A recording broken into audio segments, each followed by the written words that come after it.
Hello everyone, my name is Keely. Welcome to my channel. Welcome back if you've been here before. Today I'm going to talk about all the things that I read in September. So even though my reading has slowed down since I started teaching, I still managed to read 12 things in September, which I'm really pleased with. So as always, I'm going to talk about these books in the order that I read them in. But first of all, in September, I did something a little different. I really wanted to knock out a lot of my physical TBR. So what I did was I picked a single shelf in my library and I just picked one point and started reading all of those books. So you can kind of see I picked this first top shelf of my TBR cart and I just started reading them. And it was a lot of fun because I got to read some books that I have owned for years. So let's start with the first one, which is Virals by Kathy and Brendan Reichs. Now this one I've owned for like 7 years, so I was really excited to finally get to it. Kathy Reichs is actually the author of the Bones series, which is a TV show. That's how I know it, and it is one of my favorite TV shows of all time. So the main character in here is actually the niece of Temperance Brennan from Bones. And so her and her group of friends, they all live on this island and their parents work at this facility on another island. So at this facility, there's kind of some sketchy things going on and there's also a murder mystery. And so through the sketchy things, these kids have actually altered their DNA to become kind of like wolves. So there's a lot going on. You have altered DNA, wolfy things, and a murder mystery, and then she's also the niece of Temperance Brennan, so there's some forensic anthropology. So with all of that, it was too much. Like, there was way too much going on. I wish it had stuck to one of those things instead of trying to do so many different stories within one book. It was fun and a fast read. This is the first book in a series, but I am not going to continue with the series. I felt like I was fully satisfied by reading this first book, but there was just so much going on and I didn't understand why it was all relevant or how it all connected, so I gave it 3 stars. The next book was a reread for me, and that is The Last Olympian by Rick Riordan. This is the 5th book. I was about to say 5th and final, but it's not the final book anymore. But this is the 5th book in the Percy Jackson and the Olympian series. I love this series so much, and this 5th book is one of my favorites, so of course, gave it 5 stars again. The next book I read was The Primrose Path by Rebecca Griffiths. This is another book that I have owned since 2017, and I am so glad that I finally got to it. So this book is kind of a mystery. We follow this woman who all we know about her is that she has moved to a random countryside in Wales to try to escape her past because she has been kidnapped before and it was this huge like news story. So she's really famous and she wants to get away. So all we know is she's moved there, she's changed her name, and there's somebody watching her. So the first 100 pages of this book, I was really invested and really intrigued, and after that, I just got really, really bored. I do kind of like how things wrapped up in the end, but overall, I had lost interest so fast, and I contemplated DNFing it many, many times, but this was a book that I picked up on my trip to Wales in 2017, so I was committed to finishing it, but ultimately, I gave it 2 stars because I was just bored. The next story is one that I taught in my English class, and that is The Lottery by Shirley Jackson. So technically I've read this story 5 times because I read it for each of my class periods, but this is my first time reading this. It involves a village and every year they have this lottery, and that's all I'm going to tell you. There are influences from very famous series that took like inspiration from this story, and I really enjoyed it. I had a great time teaching it, and when we got to the reveal, seeing my kids' reactions was a great time as well, so I give this one 5 stars. Okay, I'm gonna try to turn my camera because this light situation, it's gotta go. All right, let's see. Okay, it's just, that's how it is. That's how it's gonna be. Next, I read The Stormrunner by J.C. Cervantes. This is the 3rd and final book in the Stormrunner trilogy. Now, this is under Rick Riordan Presents, so this trilogy is all about Mayan mythology. Now, all of these books that I've kind of read under Rick Riordan Presents, they're just kind of mediocre for me, and this one was no different, because the thing is with these books is I read them and I'm like, oh, this is fun, and then I completely forget everything about them. All I remember from this story is that we follow a young boy named Zane, and he is the son of a Mayan god. And it's kind of like the Percy Jackson thing where they're the children of these gods. And it was interesting because I don't know anything about Mayan mythology, but I also felt like that hindered my enjoyment because I was so lost about who was who because I don't know anything about these gods and a lot of the names sounded very similar. So I was getting confused. As I was reading, I was like, oh, that was a fun plot, but as soon as the book was over, I really didn't remember any details from the story, so I gave this one 3 stars.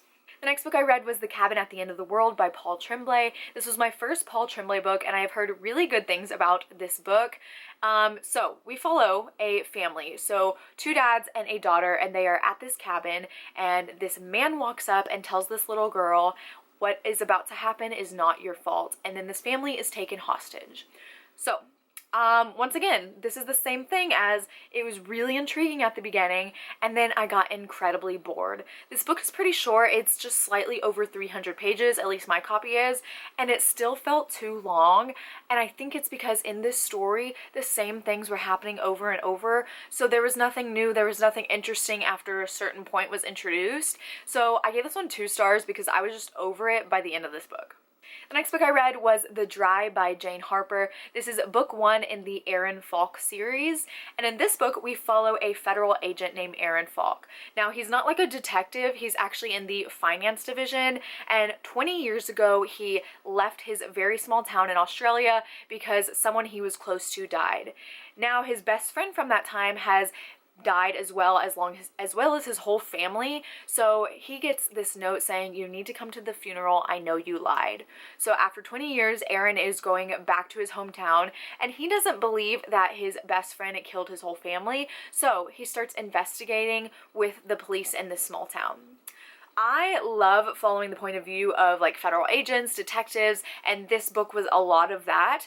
I will say this story is very slow, but the mystery was so intriguing that I just could not put it down. I was very invested in the storyline, and I love the small town setting in Australia because they are also going through a severe drought, and so the descriptions of this town just feel hot and oppressive and just disgusting, and I really liked that, and I really like Aaron Falk as a character as well, so I give this one 5 stars.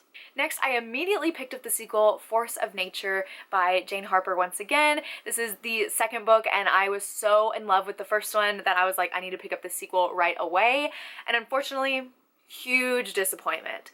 So this is another case, and in this case we are actually in a forest. There is this group of people that have gone hiking, and all we know is that this group of women have come back and they are missing one of their own named Alice, and they don't know what happened to her. Now, Aaron actually has this connection to Alice, so once again he comes in to try to find out what happened to her. So the problem is, in this book, these characters were so unlikable that I just could not care about them. Like, how are you supposed to get any empathy or sympathy from me when I feel like all the characters deserve everything they get? Especially the girl that was missing. I did not like her, so I did not care what happened to her. I feel like I'm a very character-driven reader, and if I don't like the characters, I'm probably gonna hate the book. Also, this story had a lot of questionable things that the author wrote. So there was a character in here that the first time we meet her, she's described as fat. But then every single time they mention her, they have to mention her weight again and again and again. And there's a lot of kind of uncomfortable comments about her weight. And it is like, that's all she is in this story, which I just felt kind of icky about. Didn't really like that. This book felt completely different from the first one, so I give this one 2 stars. And then I tried to read the third one and was bored. So as far as I'm concerned, the first one is the only one that you should read. The next book I picked up was The Primrose Girls by Laura Paul. This is the first book in this duology or series. I'm not sure how many books there are, but this one I have had for a long time as well, and I was so pleasantly surprised. So this is actually a school setting that is like in the Swiss Alps or in Switzerland or something like that. So it's a very beautiful setting, and it's an awesome school where we follow this group of friends, and right at the beginning, one of their friends has been murdered. So we have this murder mystery going on, and as they are trying to discover what happened to their friend, they start realizing that they might be connected to fairy tales and there might be a curse on them. I had no idea that's what the story was about. I love things that are connected to fairy tales, and this book gave me vibes like 100% of the TV show Once Upon a Time. Like, this is the young adult version of that TV show, and I love that show so much. I really liked all the characters in this. There was one character that I wasn't crazy about, but by the end of the story, I really liked her character arc. She's still not my favorite, but I did like how she developed. The mystery aspect in here was really awesome as well, and there are several murders over the course of the story, and they're pretty gory and detailed, which I really enjoy in my books. And once again, I just love the school setting and seeing all these different fairy tales come to life. I give this one 5 stars. It was probably my favorite book of September. Now, the last 3 stories I read in September are all part of a collection, but I am reading them individually because they are through Kindle Unlimited. They are like the Amazon Stories collection, and this one in particular is Creature Feature. So all of these stories are from very popular horror authors, and they all have some kind of creature horror involved. So the first one I read was The Pram by Joe Hill. Now, I'm not going to go into too much descriptions because some of these are only like 50 pages. And if you don't know, Joe Hill is the son of Stephen King. And unfortunately, this story reminded me way too much of one of Stephen King's stories. So I gave it 2 stars because it didn't feel like anything new. Next, I read Anklesnatcher by Grady Hendrix. I have loved Grady Hendrix in the past, and I've also been very disappointed in him. Once again, this one was just middle of the road, as most of his books go for me. I gave this one 3 stars, and unfortunately, it once again reminded me of a Stephen King short story that I've already read. And the last story I read from this collection and in September was It Waits in the Woods by Josh Malerman. Now, this one was probably my favorite of the collection so far. I still gave it 3 stars. It felt different. I didn't feel like a Stephen King book, but it wasn't completely unique. And I have a feeling that a lot of these stories aren't going to be unique, but I really did like how this one ended. So again, 3 stars, and actually all 3 of these authors are authors that I've read from before, so I can't wait to read from authors that I haven't read from before. But all of these in this collection sound like fantastic authors, and they are just a great lineup in general, so I can't wait to complete the Creature Feature collection.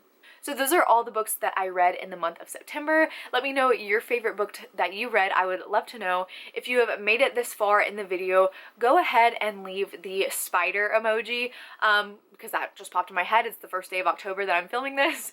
But that is it for this video. Thank you so much for watching. As always, all my social media links will be down below, and I'll see you next time. Bye!